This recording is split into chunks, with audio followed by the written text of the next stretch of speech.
And we're back. Thank you guys so much for hanging with us on that technical difficulties.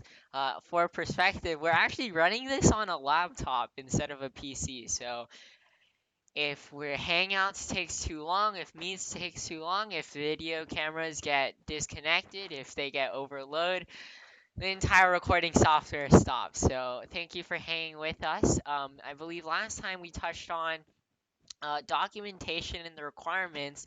Pahel was talking about her team, FRC team's lessons learned and understanding the I guess, the importance of documentation. I personally have learned documentation is 100% essential because, hey, if you're an FLL team and you've went through all this struggle to get to that competition, you want to write it down so that you can hand it to the next team. Say, hey, this is the steps to success. This is a guideline on how to achieve greatness. So I think if no documentation would ever happen, right? We wouldn't have any sort of standards of measurement like inches or imperial or pardon, yeah, imperial and metric would never happen if no one ever wrote anything down. I think that segues really nicely into our next topic of communication. I know personally I love writing and drawing things down to communicate visually to my teammates. I guess, Shruti, do you have any suggestions for people to communicate in a team setting? In a team setting, as in not meeting social distancing requirements, uh, communication was actually one of our biggest struggles, this season and like probably like the last few seasons as well. We tried to improve our communication skills by one, if we had like a lots of problems with it, we would hold like team meetings where we could discuss the problems with our team's communication and would like solve it. And then one way we really improved our communication was doing it really frequently. So I think I mentioned in the last half that got cut before this. We started doing Scrum development, or wait, what was it actually called? Do you The remember? agile process. Yes, the agile process. We used the agile process to I guess make our progress go faster. And the way that works, or the way it worked on our team, since we did a little bit differently, um, we would split each task into really small tasks. So let's say I had to finish let's say the outreach engineering book summary page. So my first task would be create the document and put a title. And then once I've completed that, I could check the box off. And then once I've put in all of the content, I can check another box off. And then once I get double checked by someone, that's like another task. So by splitting into very small tasks, I guess it motivated us to finish them because like you're like checking off boxes, and also it made it easier for us to visualize what we were doing and what steps were actually required to complete a task versus like finish the engineering notebook, um which is like a lot more broad obviously, and there's no like clear definition of what that task is. By splitting it into small tasks, we clearly um with communication this season. um Alongside that, we also had daily meetings before our biggest competition, which was our regionals. And during those daily meetings, we would talk to everyone and ask them what tasks they completed and what boxes could be checked off. And by doing that, we could really keep track of what each person was doing. So that made our goals a lot clearer during that time. For sure. Yeah. So that almost daily communications and also all that frequent communication.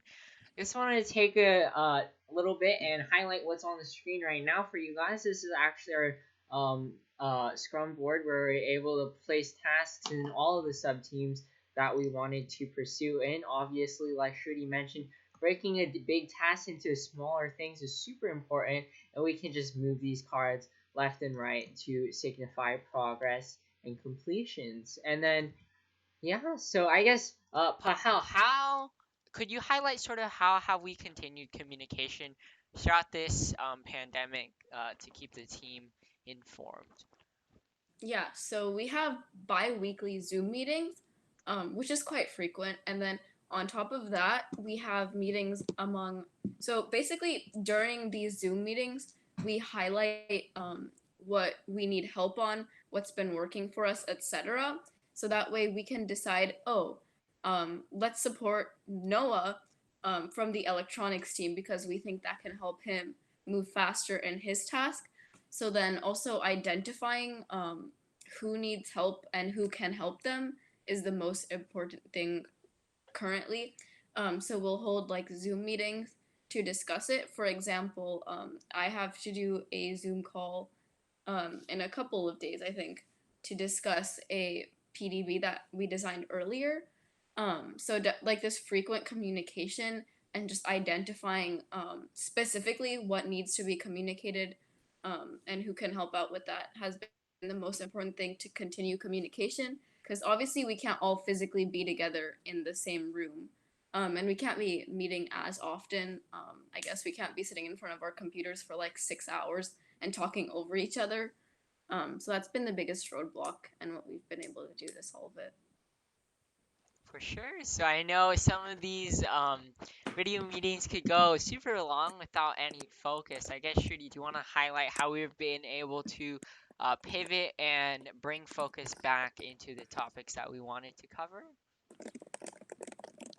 Um, well, I didn't get to see how it worked, but I know we had a document and we would basically write down what tasks we completed for that half of the week on there.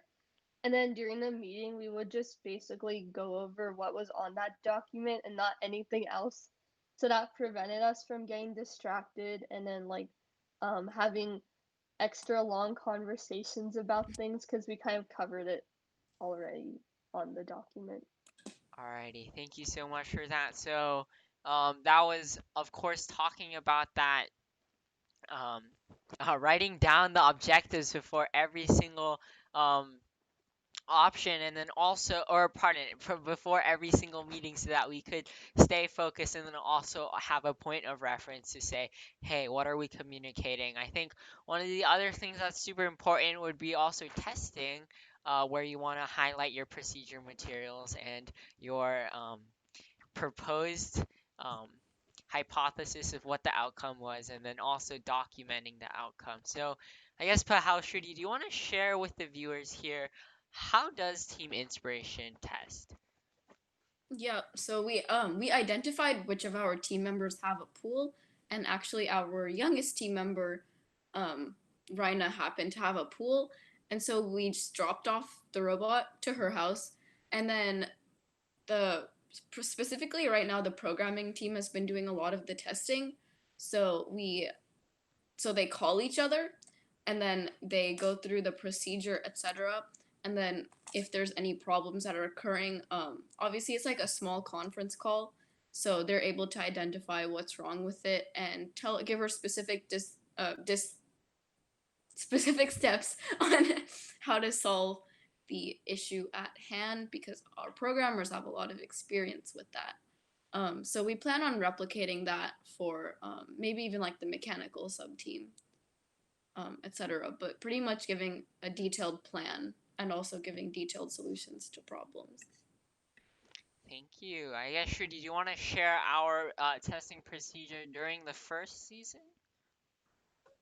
Um, During first, we basically would write our program and we would test our code right after that. And every time we would test our code, we would do about like 10 trials of it and then decide what needed to be fixed. And we would write down what changes we would make to the code and then retest it again and then continue that cycle until we had something we were satisfied with. unfortunately, most of this happened on the night before competition or even the morning before competition. So we didn't always do our best at documenting it that well. But during this coronavirus thing, I mean, like what a lot of people are saying, coronavirus kind of ripped a band-aid off society and like opened up all of the wounds. So now we can actually see what we need to fix, not just in society but also on our team. So we'll definitely be working on documentation a lot more next season. For sure. I think that sort of covers like the entirety of the season. I guess could you cover like um I guess how do we progress from RoboSub to FTC? Is it a year long thing or do we take breaks in between? Um, well, after a RoboSub, which basically the RoboSub competition happens in the beginning of August. After RoboSub has ended, we take like a week or two off just to like readjust and like have a little bit of alone time, I guess. And then once the school year starts, we get back into the first tech challenge season. And yeah, it's basically just robotics again. So yeah, I guess to answer your question, our team is a year-round team. We don't really take breaks, which is okay because we're learning and we're having fun with each other. So yeah. Yeah, that sounds awesome. I think one of the biggest things that we all get through these is that we get perspective from everything, right? So, I guess, but how or pardon, before I go on to that, obviously we've all transitioned from the first Lego League experience of building, um, I guess, almost 9-inch cubed robots fully out of Lego Technic, I guess, and then that you're after so much time, you're so focused on how black pins connect onto regular Technic beams, and then how blue pins connect hubs onto struts. I guess how was that transition to you, and were you able to get any insight or any inspiration from that experience? I think we lost Fahel. I guess Shruti, do you want to Oh, share how you got perspective from FOL and how that perspective helped you through FTC? okay. So when I was in FLL, I had very little idea what FTC was. I'd only heard very little about FRC, let alone FTC. I thought that was like a non-existent part of FIRST that like only a few people did.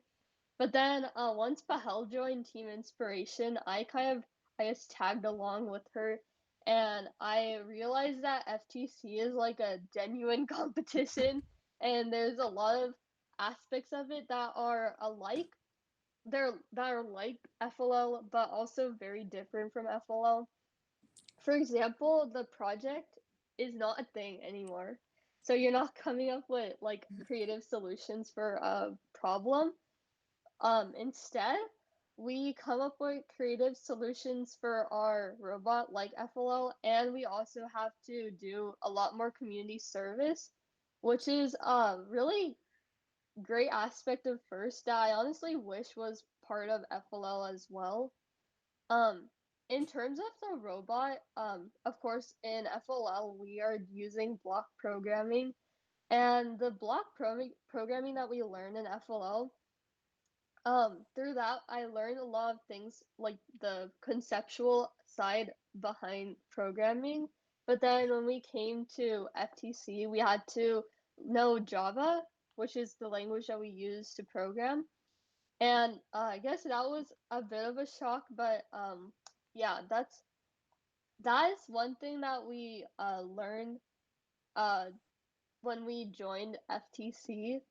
On our team specifically, we had our program like really, I guess, kind of confusing in my first year because all of the functions were listed in the same program. So our programs were extremely long. Um, but the season leading up to my second season, which was uh why am I forgetting Rover Ruckus? Mm. The season leading up to Rover Ruckus, we learned about object-oriented programming. So we were able to fix a lot of those issues with our program by sectioning it off. So we would have all of our functions in one program, and then we would have our main program, which only has like about 50 lines in it, which made it a lot easier for someone like outside of our team to read and like understand what its flow was. And it also became a lot easier to fix the problems because we just had to refer to one document to fix things instead of just like messing around with the actual main code. So yeah, I think Fahel can explain that more Yeah. in detail. Well, first speaking from a more mechanical perspective, it's a huge jump. I focused my first season on FTC on mechanical, and I thought it was a pretty big jump because now we're working with screws and screwdrivers instead of black pins and blue pins. Um, so that was kind of a hurdle for me, I guess. But FLL always provided the base for our skill, right? Like connecting two pins versus one pin, using one screw versus multiple screws. That kind of thing definitely helped a lot transitioning from FLL to FTC. And then also the same thing for programming, whether it was the parallels between using like my blocks and object oriented codes and coding and functions, etc. So FLL was a really, I guess, watered down version of FTC.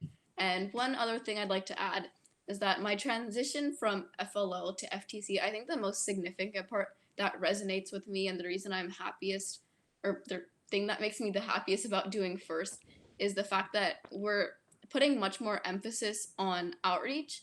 Because like when I did FLL, it was always my biggest dream to like start an FLL team for my little sister, and doing FTC kind of allows us to do that and use our technical skills in a more helpful way. Yeah, I think the items that you guys touched on were very true onto the ethos of first of hey, we want to take all of these students who've gone through the same experience and teach those younger than them um, throughout. I guess for viewers who don't know, my blocks are on the all the way onto the rightmost side of the programming software on the bottom where it's blue like both of our hosts background, this baby blue color where you're able to take maybe let's say 50 blocks or maybe 50 loops and compress it down into one my block to be able to replicate and duplicate. So um, there's definitely parallels from my blocks to um, object-oriented programming in shortening down the code. I think one of the other things, one of the greatest themes I think we've been talking about is through documentation. I think um, obviously because we're no longer doing visual programming, we've had to sort of adapt. I guess Shruti, do you want to tell us a little bit about how we use flowcharts on the team? So when our in our FTC team, we use flowcharts to basically, um, I guess we use that to take our written ideas and then put it into like an actual working concept. So for example, let's say in our autonomous we wanted to do a certain path which was like um I guess detect the sky stone, then pick it up and then like drop it off in the like uh lander, or why am I calling it a lander? No, like the building zone. Uh-huh. So if we wanted to do that, we needed to know the logic behind that and like understand if that was like the most reasonable way to do it. And I think the flowcharts really helped us with that and like mapping out what steps we were actually going to take in the program before we actually went ahead and wrote it. Because a lot of the times when you go directly from an idea to written code, um you miss a lot of the actual like main details that need to be done before you write the actual program. So by writing a flowchart, you like what I said earlier, which is like dividing things into smaller tasks. I think the flowchart really gave us a good idea of what those smaller tasks were before we just jumped right into programming. So it really helped us. Um, it really helped prevent really small minor errors that we definitely could have fixed beforehand. Yeah. Very cool. I guess, Pahel, do you want to highlight what flowchart making software you use?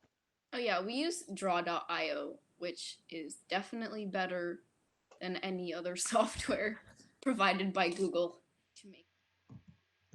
Yeah, so I guess highlighted on the screen here we have our draw.io now diagram. Obviously now on the top left you can see it's called appdiagrams.net. And really the power of this is that, hey, unlike Google Drive, all the dialog boxes are connected up by those arrows and it adjusts Wherever you need it to go. So I think um, throughout these series, we're going to be sharing more of the tips and tricks and the resources we use um, through the uh, through all of our processes here on the team. I think one of the biggest processes, one of the hallmarks of a team that we try to strive is obviously system engineering or thinking about things from a big picture. You sort of heard it or heard the concepts dropped through object oriented programming, and then also through the Scrum methodology of taking a big task and really sectioning it off. I guess, Shruti, do you want to highlight to our viewers how we use system engineering and then also why is it so helpful?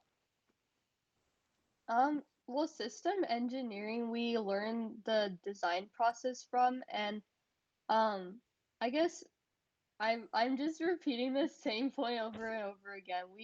We just it helped us divide into smaller tasks because if you just like start off by saying, "Oh, I want to make the robot detect an image," like what are the actual steps you need to do to get it to do that?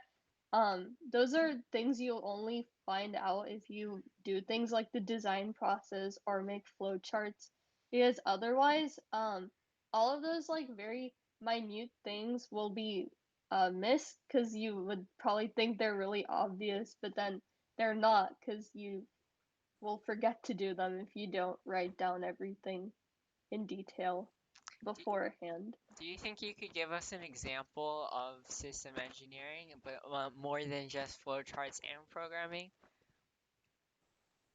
Um, well, for example, with our mechanical team, I'm gonna assume, we would basically start off by writing down ideas, like let's say kickoff just happened, we would start brainstorming immediately and would come up with some concepts and ideas of what um, ways we would build a certain attachment to do a certain function. And the whole team gets to contribute into that. And then once everyone has their ideas, we will do trade studies, which are basically like a chart where you have to list out certain requirements, like is it really easy to fix, is it durable, is it robust, as we say, um, is it the most efficient, it does it do it the quickest. We would we would list out a bunch of different requirements like that and would rate each suggested attachment on that scale, and the attachment that would earn the most amount of points based on our rating beforehand would be the one that we would decide to pursue for our first competition. And yeah, that's one example of the process. Do you want to give another, Fahel? Yeah, well, for the electrical sub team for RoboSub, we go through, well, first of all, making a really detailed bill of materials so that we're able to identify a system wide overview of what the electrical team needs and how it will interface with other sub teams, such as the software sub team or the mechanical sub team. Another example of this is when we were deciding whether we were going to use computer vision, a neural network, or Vuforia for image detection, not only did we have to consider whichever one had the highest success rate, we also had to think about what will integrate the best, possibly the easiest, but what we'll be able to integrate with the entire system instead of just isolating out that separate vision portion and making our decision based off of that. Wow, so yeah, you guys covered it pretty well, right? How we're able to take a big picture, look at all the different types of, let's say, robots or mechanisms that would achieve the same goal, breaking it down into, hey, what does our other teammates need from us? And then also how that we're able to achieve those through obviously those trade studies. Shruti, do you want to take us through the news of the week?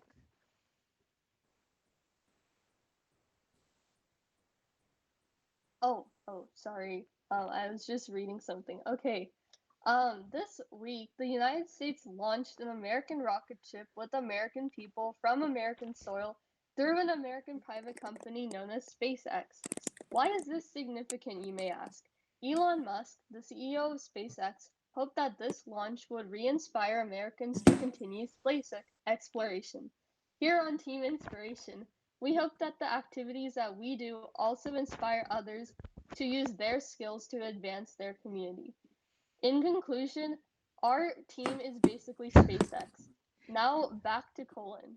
Yeah, thanks so much, Shruti, for covering that. Obviously, space is a big thing, and it really is one of the objectives that obviously our home country, the United States, is looking to achieve.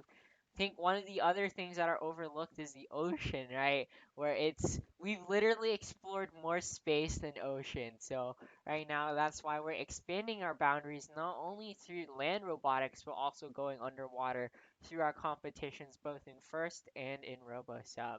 But hell, why don't you take us through some of the cool things some of our teams in the first community have been achieving throughout the COVID-19?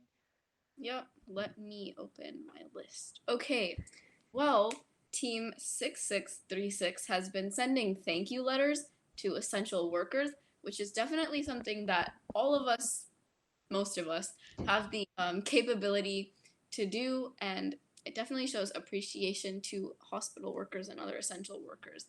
Other things that teams are doing is Team Out of Order. They've actually been 3D printing face shields and donating face masks.